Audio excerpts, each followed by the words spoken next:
suspense n'est pas encore levé par rapport au sort de l'état des sièges en province du Nord Kivu et dans la province de l'Ituri.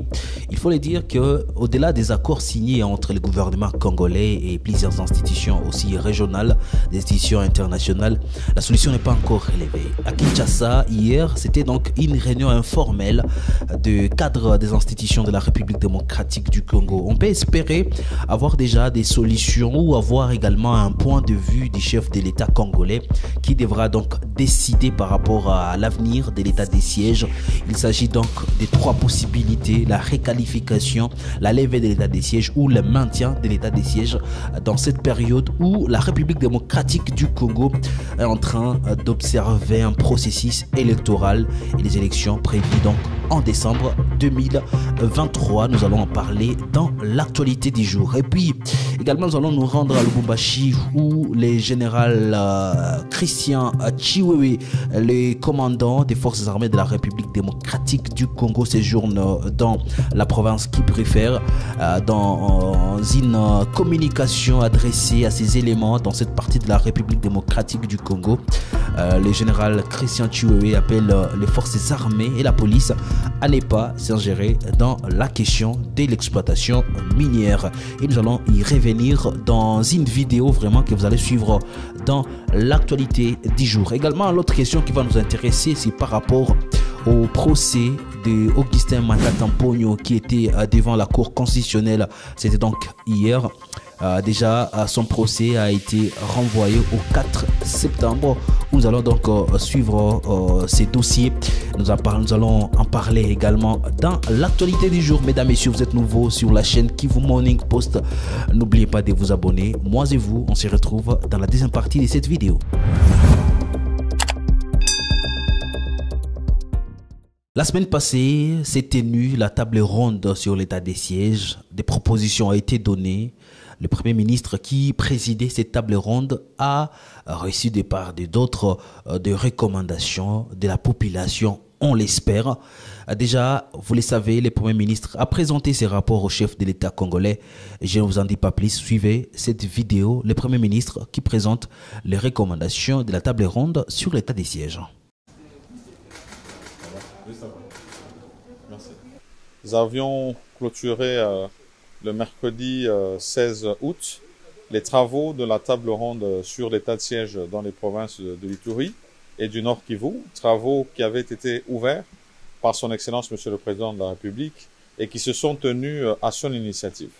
Dans mon rôle de modérateur de ces travaux, il m'appartenait de suivre le travail qui s'est fait au niveau des différentes commissions qui ont travaillé sur les thématiques qui concernaient cette question de l'état de siège et les recommandations qui devaient être faites à son Excellence Monsieur le Président de la République pour que dans le cadre institutionnel qui est le sien, il puisse décider de la suite à donner sur les préoccupations de l'état de siège dans les deux provinces précitées. Et donc ces travaux se sont sanctionnés par un rapport qui a été préparé au niveau du secrétariat technique qui suivait la table ronde. Et il m'appartenait de venir les remettre en main propre à son Excellence Monsieur le Président de la République au nom de tous les délégués et participants à cette table ronde. C'est l'occasion encore une fois pour moi de les remercier pour le travail qui a été abattu, un travail de qualité et pour le sacrifice qu'ils ont eu pour la nation par rapport à cette question qui est si pertinente.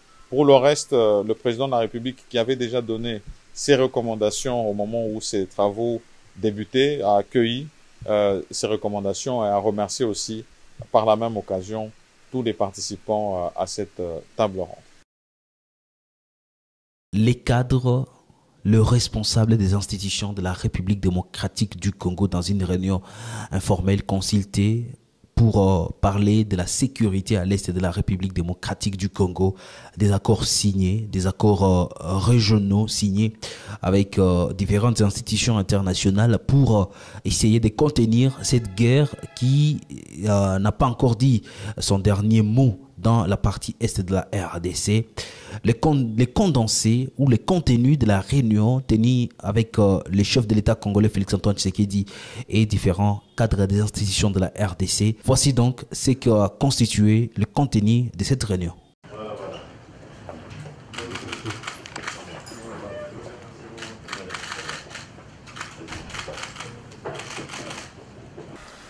Il a plu ce matin à son Excellence Monsieur le Président de la République de convoquer ce cadre informel qui se dit cadre interinstitutionnel où le Président a le loisir de consulter en fait les institutions sur les questions importantes de la nation. Aujourd'hui, il s'est agi principalement des questions sécuritaires parce que ça reste la priorité des priorités au niveau du pays. Ce sont des questions qui lui sont chères. Et une évaluation un peu des processus dans lesquels nous sommes engagés, tant celui du processus de paix de Nairobi que les engagements que nous avons avec la vérification de Luanda, mais tout ceci bien sûr avec les interactions avec les différentes communautés dans lesquelles nous sommes, notamment l'EAC, la SADC, mais finalement l'Union africaine elle-même. Et cette question, comme vous le savez, est intimement liée à la question de l'état de siège, qui a d'ailleurs été discutée récemment en termes d'évaluation par cette table ronde qui avait été ouverte par lui le lundi 14 août, qui s'est achevé le 16. Et donc aussi une revue par rapport à cette question-là de l'état de siège, mais bien entendu aussi le processus électoral, car comme vous le savez, nous sommes engagés dans ce processus qui doit aboutir d'ici le 20 décembre à ces organisations générales, tant au niveau présidentiel, législatif national, provincial et communal. Et donc c'était important qu'on aborde un peu ces sujets importants. Nous l'avons fait de manière à ce que des orientations précises nous soient données pour maintenir les caps, en tout cas des engagements que nous avons par rapport à ces différentes questions. Donc c'était des échanges très fructueux et nous avons reçu de la part du président de la République de rester mobilisé sur ces attentes, en tout cas de la population, du point de vue tant de la question sécuritaire, de l'écoute que nous avons eue de la population de l'Est, particulièrement celle de la province de l'Ituri et du Nord Kivu, et de toute la population en général, en rapport aussi avec ce processus électoral qui est actuellement en cours.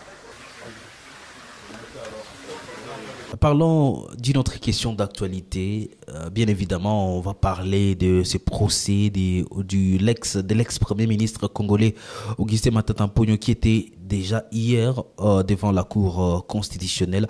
Suivez en image ce procès, comment ça s'est passé, et il faut rappeler ici que le procès a été renvoyé au 4 septembre. Suivez cette vidéo. J'ai parlé d'Augustin Matata Mponyo, premier ministre d'alors, actuellement sénateur, mais dont les immunités ont été levées par le Sénat pour qu'il réponde devant la justice de la République démocratique du Congo. Il y a également M. Kibolvou, ministre délégué aux finances à l'époque des faits, et M.